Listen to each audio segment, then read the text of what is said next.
read Chapter 6, Genetic Heritage and Reincarnational Predilections from Dreams, Evolution, and Value Fulfillment, Volume 1 by Jane Roberts, a Seth book. We have been trying to form some kind of neurological bridge in order to convey some particularly pertinent material for our book.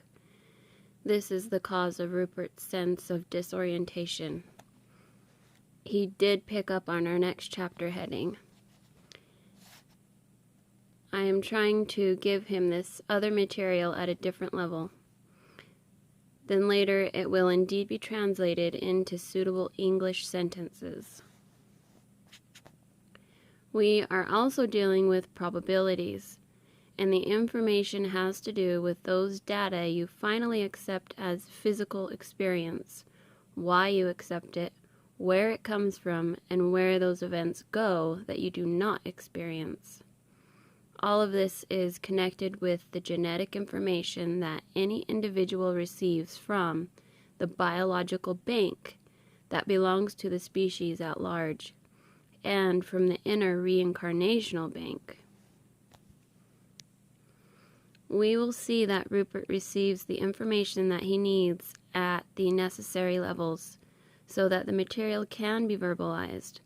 All of this is also intimately connected with those areas in which free will can be utilized freely to turn probable events into physically perceived ones. Viruses, as this is the subject, viruses as part of the body's overall health system, and viruses as biological statements. Viruses serve many purposes, as I've said before. The body contains all kinds of viruses, including those considered deadly, but those are usually not only harmless or inactive, but beneficial to the body's overall balance. The body maintains its vitality not only through the physical motion and agility that you perceive, but by microscopic agility and actions within microseconds that you do not perceive. There is as much motion, stimulation, and reaction in interior bodily environment as the body meets through its encounters with the exterior environment. The body must now and then flush its system out, run through its repertoire, raise its temperature, activate its hormonal actions more strongly. In such ways, it keeps its system of immunities clear. That system operates always. To some extent, it is a way that the body distinguishes between self and non-self. In certain fashions, that system also keeps the body from squandering its energies, preserving biological integrity. Otherwise, it would be as if you did not know where your own house began or ended, and so tried to heat the entire neighborhood. So, some indispositions caused by viruses are accepted by the body as welcome triggers to clean out that system. And this applies to your present indispositions. He's talking to Rob and Jane. They have a cold, so that's what he's referring to. More is always involved here, for those viruses that you consider communicable do indeed, in one way or another, represent communications on a biological level. They are biological statements, literally social communications, biologically made, and they can be of many kinds. When a skunk is frightened, it throws off a foul odor indeed, and when people are frightened, they react in somewhat the same fashion at times, biologically reacting to stimuli in the environment that they consider alarming. They throw off a barrage of foul viruses, that is, they actually collect and mobilize from within their own bodies viruses that are potentially harmful, biologically trigger these or activate them, and send them out into the environment in self-protection to ward off the enemy. In a fashion, this is a kind of biological aggression.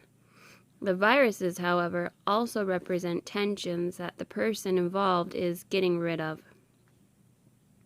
That is one kind of statement. It is often used in a very strong manner in times of war or great social upheaval when people feel frightened. Now, your friend had been to the Olympics, and he was charged by the great physical vitality that he felt watching that athletic panorama.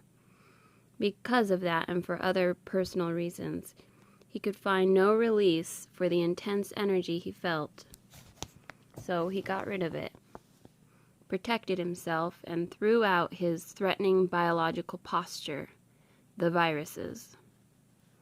Your bodies had not received any such goodies in some time, so they exuberantly used them as triggers to regenerate the immune system.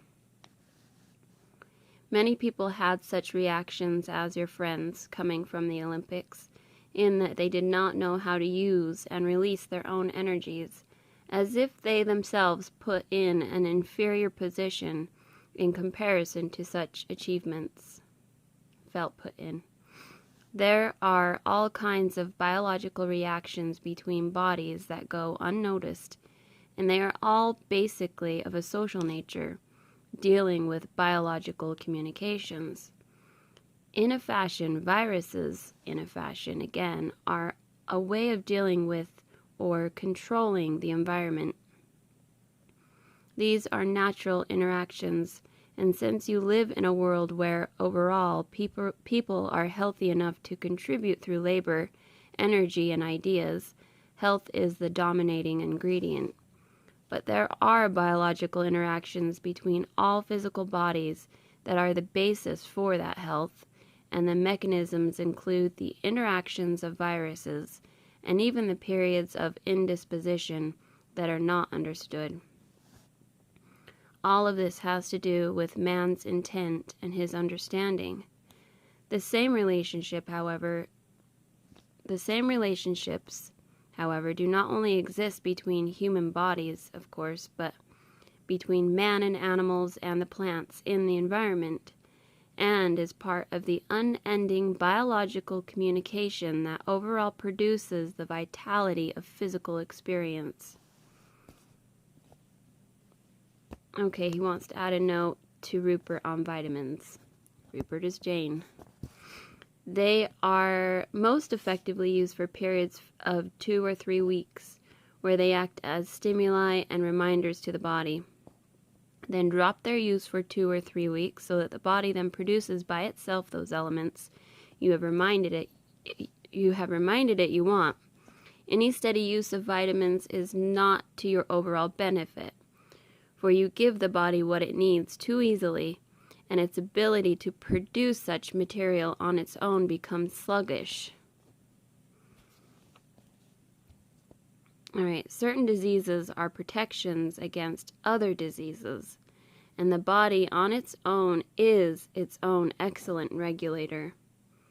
Obviously, those abilities operate best when you trust them. The body's systems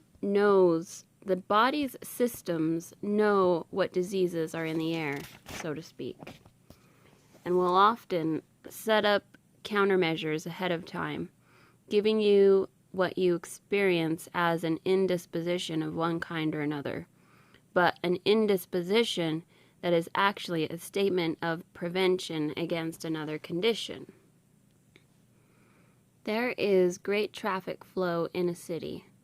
A body knows how to leap out of the way in a moment's time from an approaching car. In the interior physical environment, there is far greater traffic flow.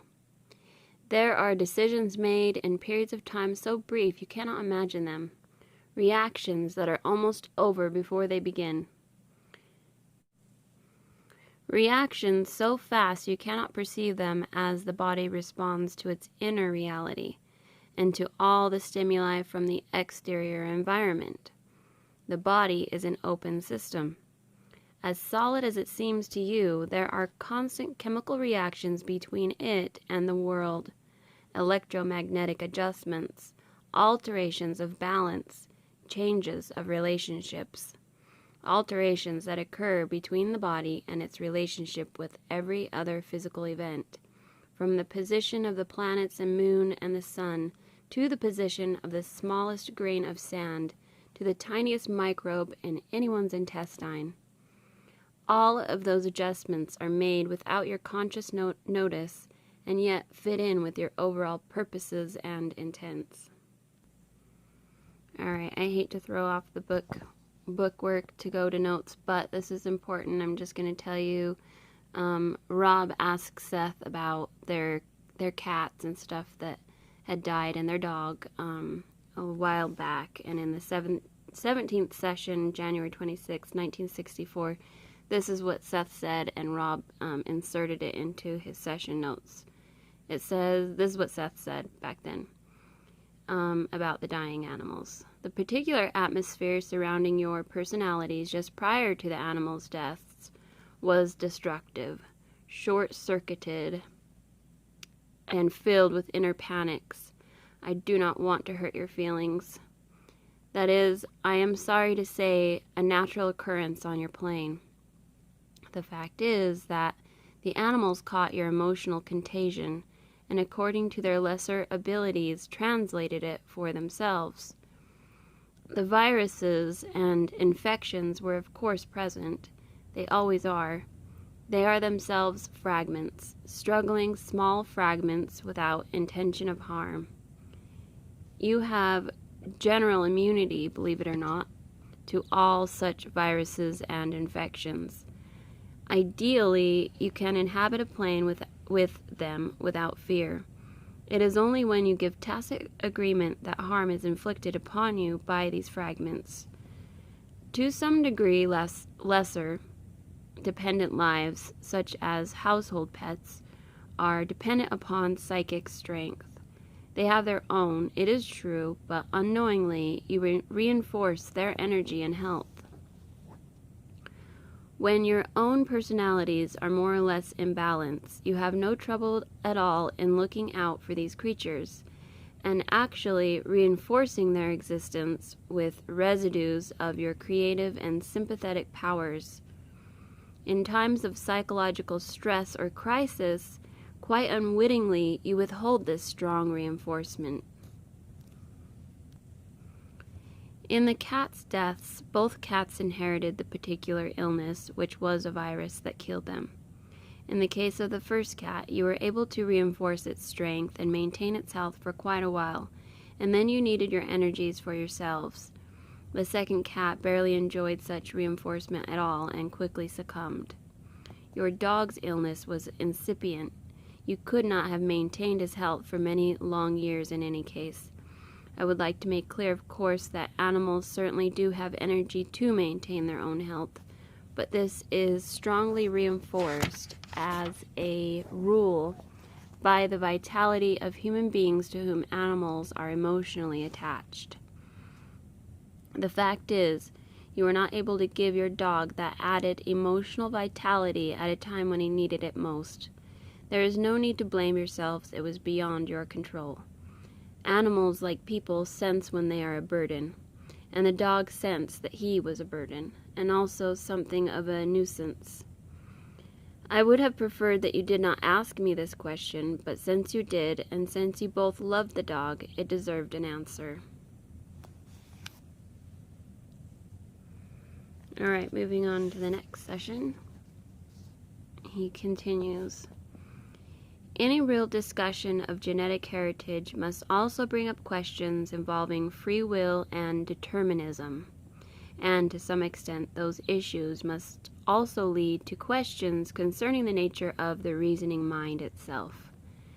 Reasoning, as you are familiar with it, is the result of mental or psychic processes functioning in a space-time context and in a particular fashion.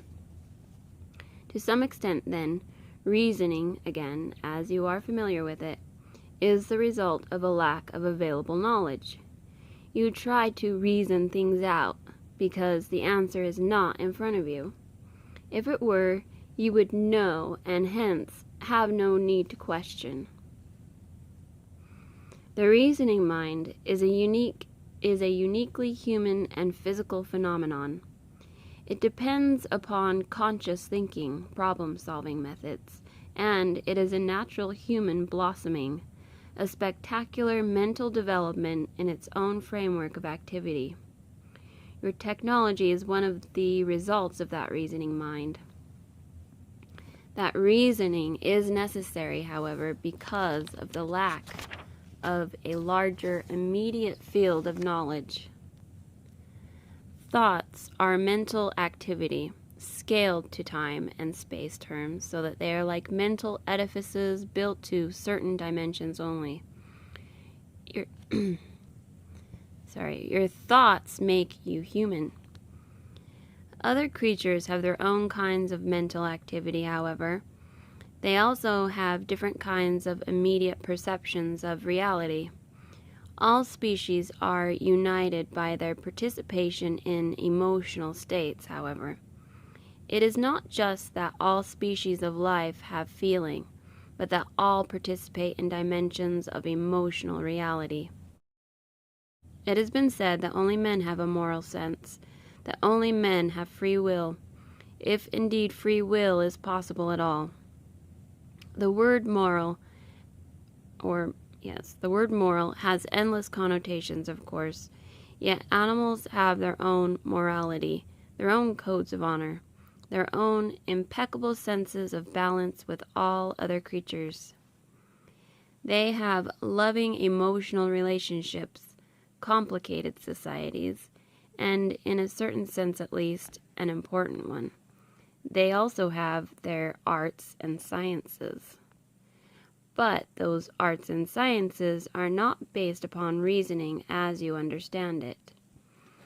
Animals also possess independent volition, and while I am emphasizing animals here, the same applies to any creature, large or small, insect, bird, fish, or worm, to plant life, to cells, atoms, or electrons.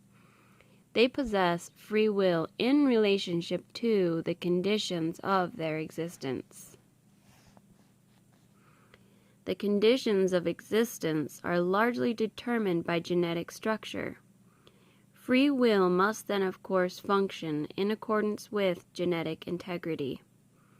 Genetic structure makes possible physical organisms through which life is to be experienced, and to a large extent that structure must determine the kind of action possible in the world, and the way or ways in which volition can be effectively expressed.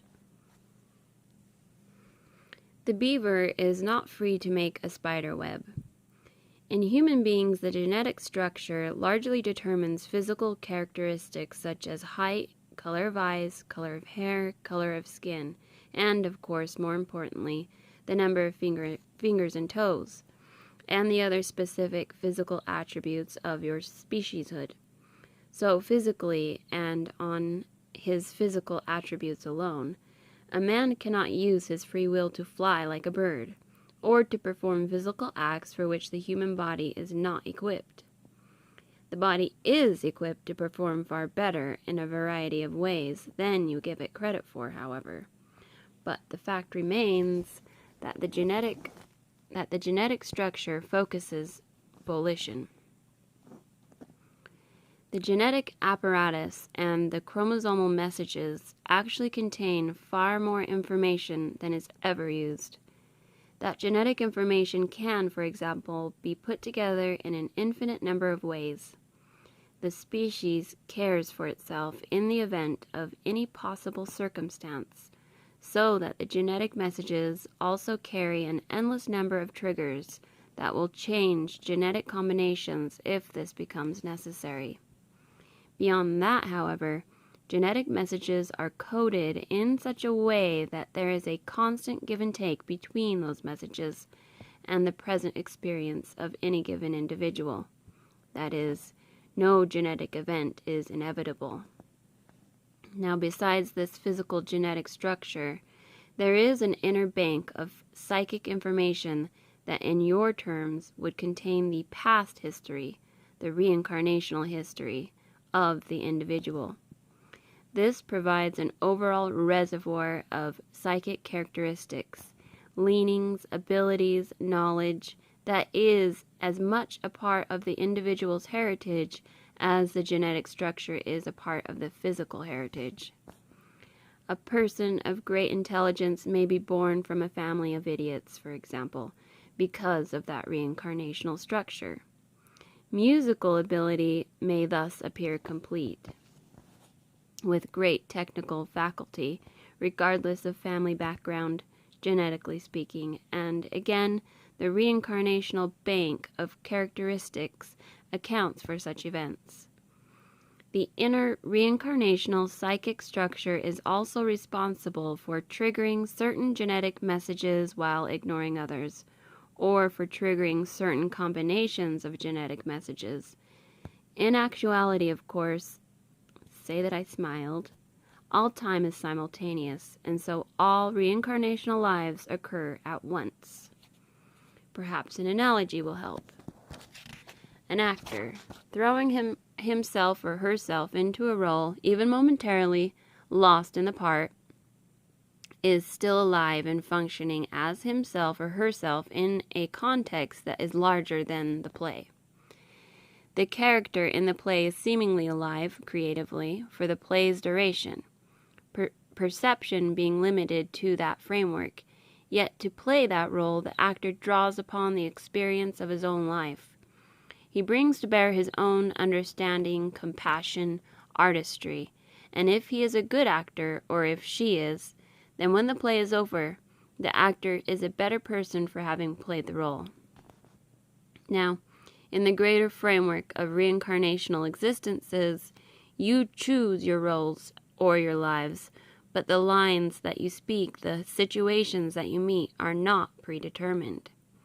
You live or exist in a larger framework of activity even while you live your life, and there is a rambunctious interplay between the yous in time and the you outside of time. The you inside of time adopts a reasoning mind. It is a kind of creative psychological face that you use for the purposes of your life's drama.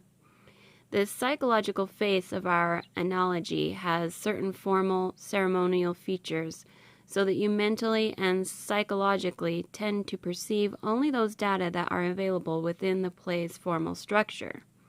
You cannot see into the future, for example, or into the past. You reason out your position.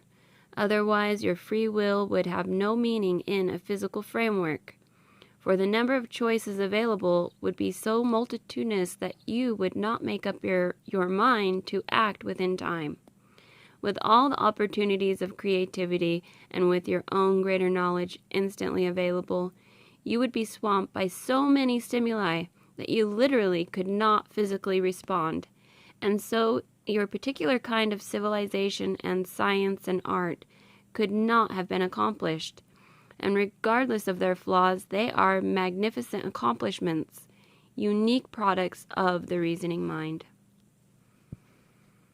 Without the reasoning mind, the artist would have no need to paint, for the immediacy of his mental vision would be so instant and blinding, so mentally accomplished, that there would be no need to try any physical rendition of it.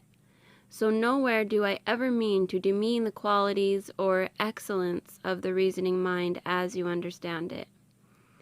You have, however, become so specialized in its use, so prejudiced in its favor, that your tendency is to examine all other kinds of consciousness, using the reasoning mind as the only yardstick by which to judge your intelligent life. You are surrounded everywhere by other kinds of consciousness whose validity you have largely ignored, whose psychic brotherhood you have dismissed. Kinds of consciousness in the animal kingdom particularly that deal with a different kind of knowing, but who share with you the reality of keen emotional experience, and who are innately aware of biological and psychic values, but in ways that have escaped your prejudiced examination. To some extent, that emotional reality is also expressed at other levels, as your own is, in periods of dreaming, in which animals, like men, participate in a vast cooperative venture that helps to form the psychological atmosphere in which your lives must first of all exist. Alright, again, in session notes, Seth has this to add from a different, or Rob adds this session that Seth added April 9th. Okay, so Seth says, all creatures of whatever degree have their own appreciation of aesthetics. Many such creatures merge their arts so perfectly into their lives that it is impossible to separate the two. The spider's web, for example, or the beaver's dam. And there are endless other examples. This is not blind instinctive behavior at all, but the result of well-ordered, spontaneous artistry. Art is not a specifically human endeavor, though man likes to believe that it is so. Art is above all a natural characteristic. I try to straddle your definitions, but flowers, for example, in a fashion, see themselves as their own artistic creations. They have an aesthetic appreciation of their own colors, a different kind, of course, than your perception of color. But nature seeks to outdo itself in terms that are most basically artistic, even while those terms may also include quite utilitarian purposes. The natural man, then, is a natural artist. In a sense, painting is man's natural attempt to create an original but coherent, mental yet physical interpretation of his own reality, and by extension to create a new version of reality for his species. To Rob, you are still learning. Rob is an artist, by the way. He paints. You are still learning. Your work is still developing.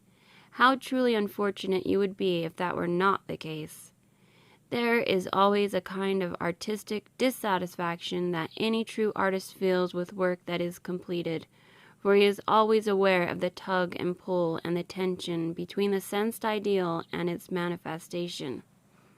In a certain fashion, the artist is looking for a creative solution to a sensed but never clearly stated problem or challenge, and it is an adventure that is literally unending. It must be one that has no clearly stated destination in usual terms. In the most basic of ways, the artist cannot say where he is going, for if he knows ahead of time, he is not creating but copying.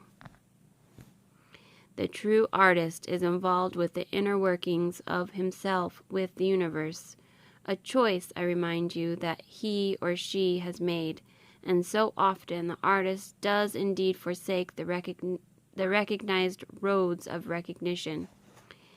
And more, seeing that, he often does not know how to assess his own progress, since his journey has no recognizable creative destination. By its nature, art basically is meant to put each artist of whatever kind into harmony with the universe, for the artist draws upon the same creative energy from which birth emerges. Okay, next session. Now, the reasoning mind represents human mental activity in a space and time context, as mentioned earlier. Again, it is involved with the trial and error method. It sets up hypotheses, and its very existence is dependent upon a lack of available knowledge that it seeks to discover.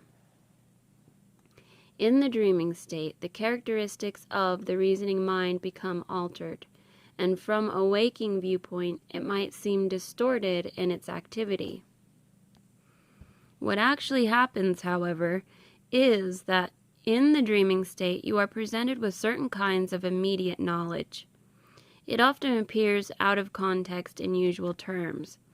It is not organized according to the frameworks understood by the reasoning portions of your mind, and so, to some extent, in your dreams, you encounter large amounts of information that you cannot categorize. The information may not fit into your recognizable time or space slots. There are, in fact, many important issues connected with the dreaming state that can involve genetic activation of certain kinds, information processing on the part of the species,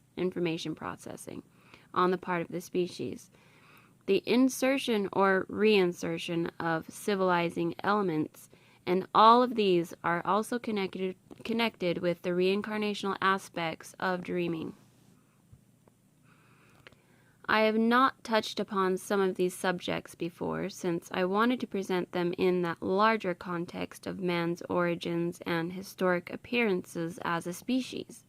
I also wanted to make certain points, stressing the importance of dreams as they impinge upon and help form cultural environments. Dreams also sometimes help in showing the pathways that can be taken to advantage by an individual or by a group of individuals, and therefore help clarify the ways in which free will might most advantageously be directed. So I hope to cover all of these subjects. Let us first of all return momentarily to the subject of the reasoning mind, its uses and characteristics. It seems to the reasoning mind that it must look outside of itself for information, for it operates in concert with the physical senses, which present it with only a limited amount of information about the environment at any given time. The physical eyes cannot see today the dawn that will come in the morning. The legs cannot walk down tomorrow's street. So if the mind wants to know what is going to happen tomorrow, or what is happening now outside of the physical senses domain, then it must try through reason to deduce the information that it wants from the available information that it has. It must rely upon observation to make its deductions accordingly. In a fashion, it must divide and conquer. It must try to deduce the nature of the whole it cannot perceive from the portions that are physically available. Children begin to count by counting on their fingers. Later, fingers are dispensed with, but the idea of counting remains. There have been people throughout history who mentally performed mathematical feats that appear most astounding, and almost in a matter of moments. Some, had they lived in your country, would have been able to outperform computers. In most cases, were such accomplishments to show themselves, they do so in a child far too young to have learned scientific mathematical procedures to begin with, and often such feats are displayed by people who are otherwise classified as idiot savants, and who are incapable of intellectual reasoning. Indeed, when a child is involved, the keener his use of the reasoning mind becomes, the dimmer his mathematical abilities grow. Others, children or adults who would be classified as mentally deficient, can tell, or have been able to tell, the day of the week that any given date, past or present, would fall upon. Others have been able, while performing various tasks, to keep a precise count of the moments from any given point of time.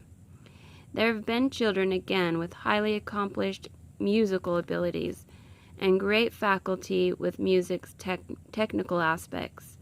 All such accomplishments before the assistance of any kind of advanced education. Now, some of those children went on to become great musicians, while others lost their abilities along the way. So, what are we dealing with in such cases? We are dealing with direct knowing. We are dealing with the natural perceptions of the psyche, at least when we are speaking in human terms. We are dealing with natural, direct cognition as it exists before and after man's experience with the reasoning mind. Some of those abilities show themselves in those classified as mentally deficient simply because all of the powers of the reasoning mind are not activated. In children under such conditions, the reasoning mind has not yet developed in all of its aspects sufficiently, so that in a certain area direct cognition shines through with its brilliant capacity. Direct cognition is an inner sense. In physical terms, you might call it remote sensing. Your physical body and your physical existence are based upon certain kinds of direct cognition, and it is responsible for the very functioning of the reasoning mind itself.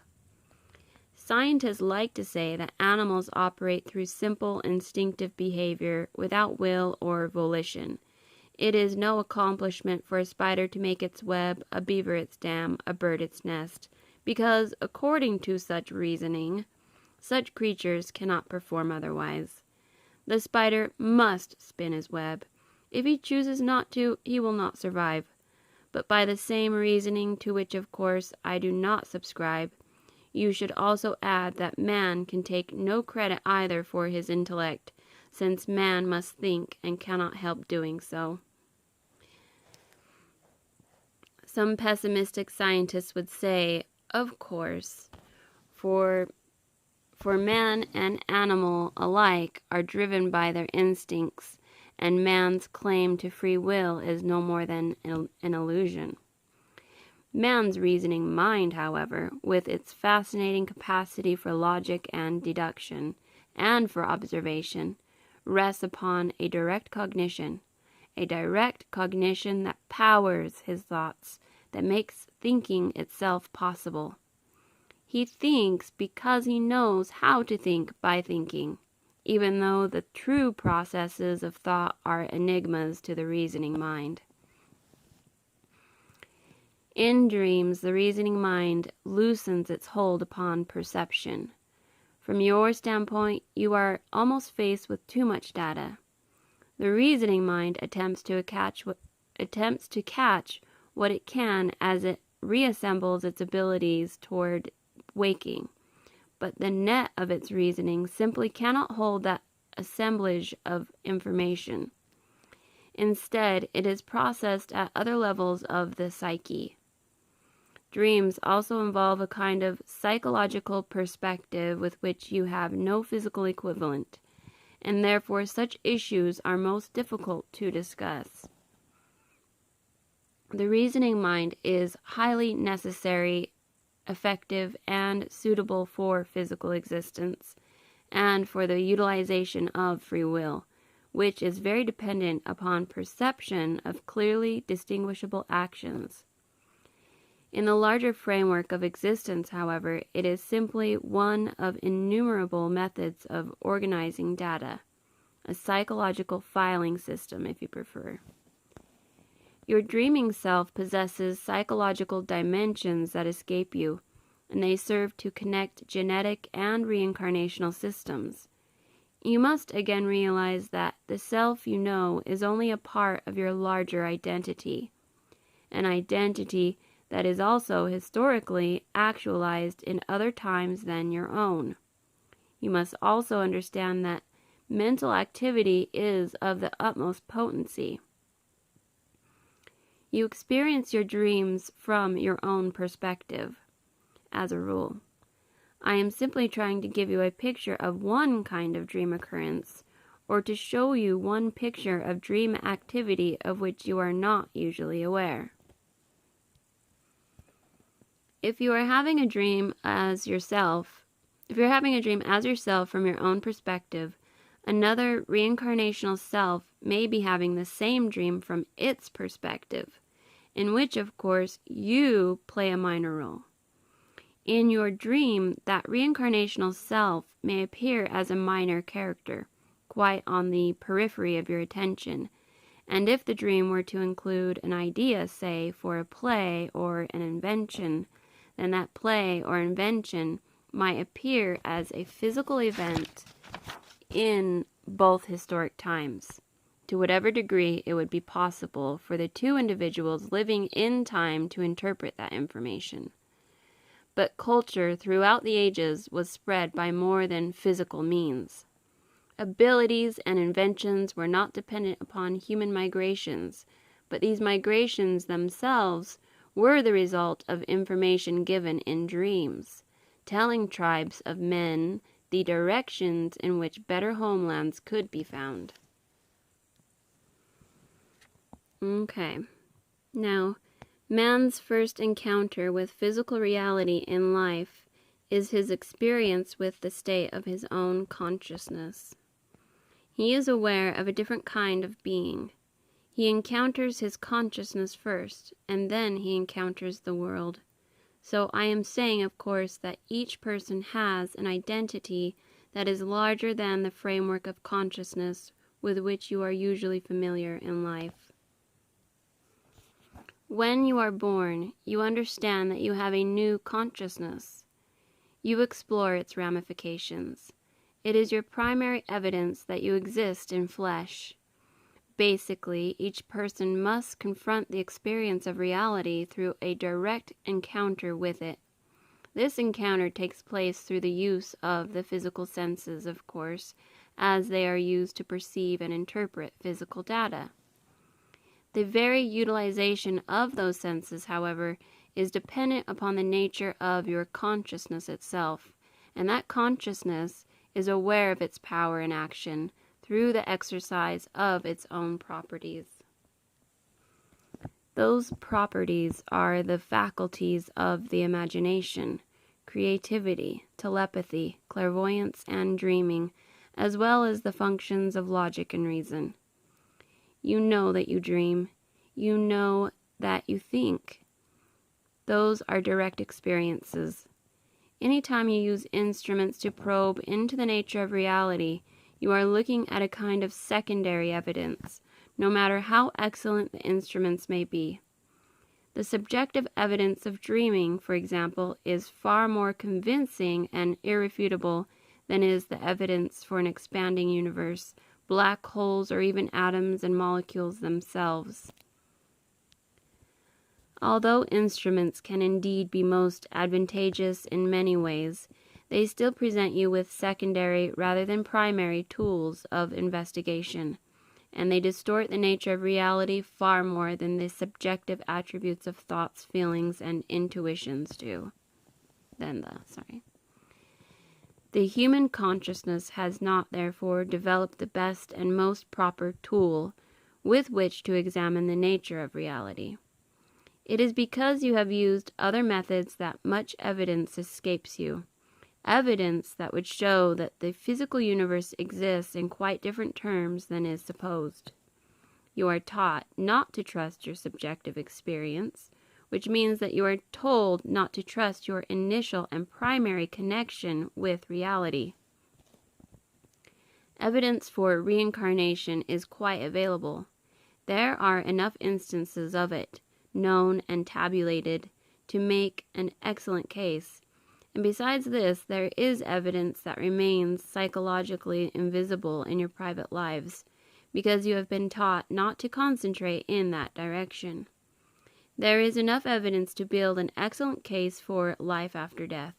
All of this involves direct experience, episodes encountered by individuals that are highly suggestive of the after-death hypothesis. But the hypothesis is never taken seriously by your established sciences. There is far more evidence for reincarnation and life after death than there is, for example, for the existence of black holes. Few people have seen a black hole. To make the most generous statement possible, while countless people have had private reincarnational experiences or encounters that suggest the survival of a personality beyond death. Those experiences are usual. They have been reported by peoples of all kinds and in all ages, and they represent a common-sense kind of knowledge that is frowned upon by the men of learned universities. Throughout this book, we will often be talking about experiences that are encountered in one way or another by most people, but are not given credence to the part of the established fields of knowledge.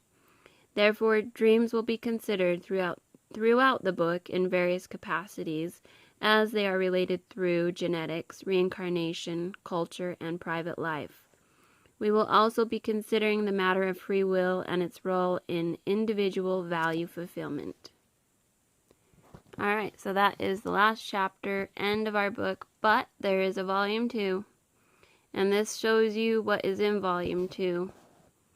You want to pause and read and be like, oh my gosh, I gotta read this other book. I might read some of it, but really, you guys still need to buy this book, even if you listen to all of the chapters, honestly. There's one thing to read, or it's one thing to hear, it's another thing to read it and study it. And just, I don't know. You guys need to read the whole book. Privately to yourselves. You can find them on Amazon. I find them for a really good price. You gotta get them soon because they're gonna be gone, and then you just don't know when it's gonna be reprinted. So, anyways, thank you for watching. Legs.